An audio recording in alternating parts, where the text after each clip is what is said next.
dengan tepat.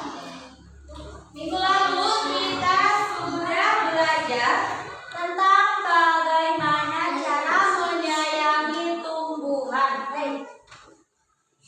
Tentang bagaimana cara menyayangi tumbuhan, yaitu dengan cara apa?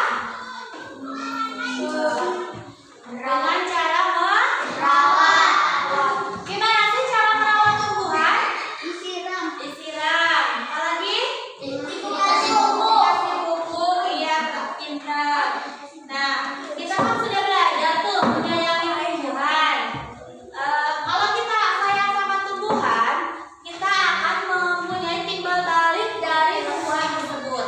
Timbal baliknya apa sih? Dia akan memberikan manfaat kepada kita sebagai manusia. Iya. Sekarang coba baca dongeng Satu Anak Satu Paragraf ya. Dari sini siapa yang mau baca dongengnya? Baca satu paragraf ya, dari sini sampai sini aja. Yang lantang suaranya. Hafal ya, terus. Dahulu kala ada sebuah pohon apel besar. Ada seorang anak laki-laki bermain di sekitar pohon itu. Dia sangat menyayangi pohon itu. Pohon itu juga senang bermain bersamanya. Ya. Sekarang lempar ke temannya. Terus setelah sini baca paragraf 2-nya.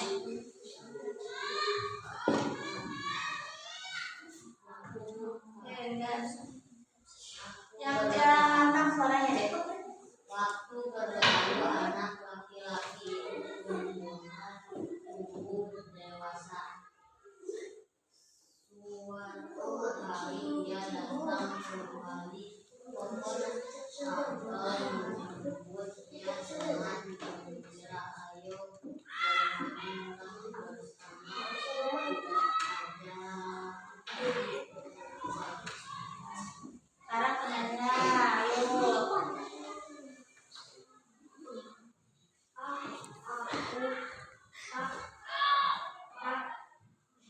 Pulang waktu untuk bermain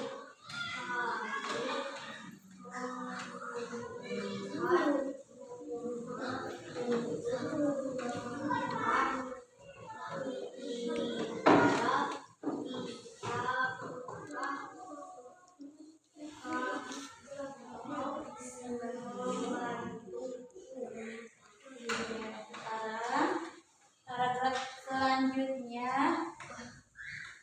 Kamu boleh mengucapkan ini untuk membangun rumahmu. Jadi anak laki-laki itu memotong semua pohon dan pohon apel itu senang melihat temannya bahagia, tapi dia tak pernah kembali. Setiap saat itu pohon apel kembali merasa kesepian dan sedih. Akhirnya laki-laki itu kembali lagi. Laki-laki itu punya bumi apel seseorang sudah sangat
Usianya berupa anak laki-laki.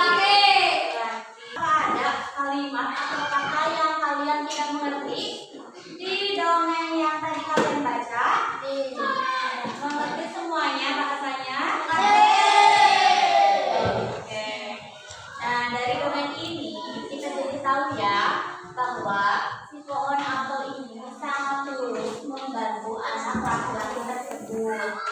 Karena tadi di sini berarti apa sih yang pesan yang terdapat dalam dongeng ini?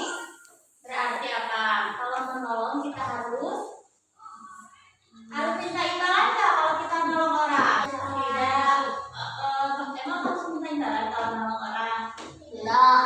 Berarti harus tulus, harus ikhlas. Sekarang Ibu mau nanya tentang seputar dongeng yang tadi kalian baca. Siapa teman dari pohon apel tadi? Laki-laki.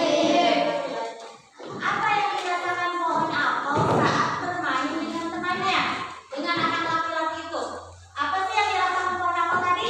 Senang tidak? Atau sedih? Atau gembira? Apa? Senang, bahagia. Bahagia tidak?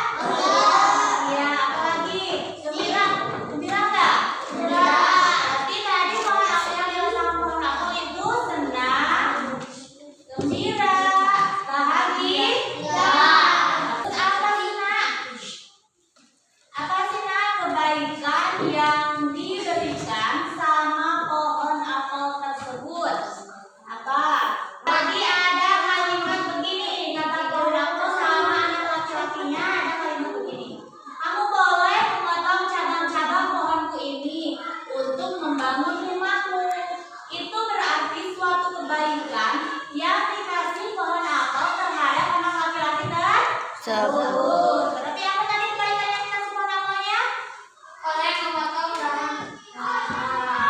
Ya, berarti pohon apel memberikan dahannya untuk laki-laki tersebut membangun rumah. Cerita pohon apel tersebut memberikan dahannya untuk laki-laki tersebut bersandar. Jadi anak laki-laki itu memotong semua cabang pohon dan pergi dengan riang. Pohon apel itu senang melihat temannya bahagia, tapi dia tidak pernah kembali sejak saat itu. Berarti si anak laki-laki tersebut tidak pernah kembali sejak saat memotong dahan pohon apel tersebut. Pohon apel pun kembali merasa kesepian dan sedih. Sekarang ibu tanya, kenapa sih pohon apel merasa kesepian dan sedih? Karena temannya tidak kembali bermain dengannya. Akhir cerita begini, akhirnya laki-laki itu kembali lagi. Laki-laki itu dan pohon apel sekarang sudah sama-sama tua. Aku sudah tak bisa memberikan apa-apa, kata pohon apel. Tidak apa-apa, aku hanya membutuhkan sebuah tempat untuk beristirahat, jawab laki-laki tersebut. Baik, sisa batang pohon tua adalah tempat terbaik untuk bersandar dan beristirahat. Duduklah di sini bersamaku dan istirahatlah.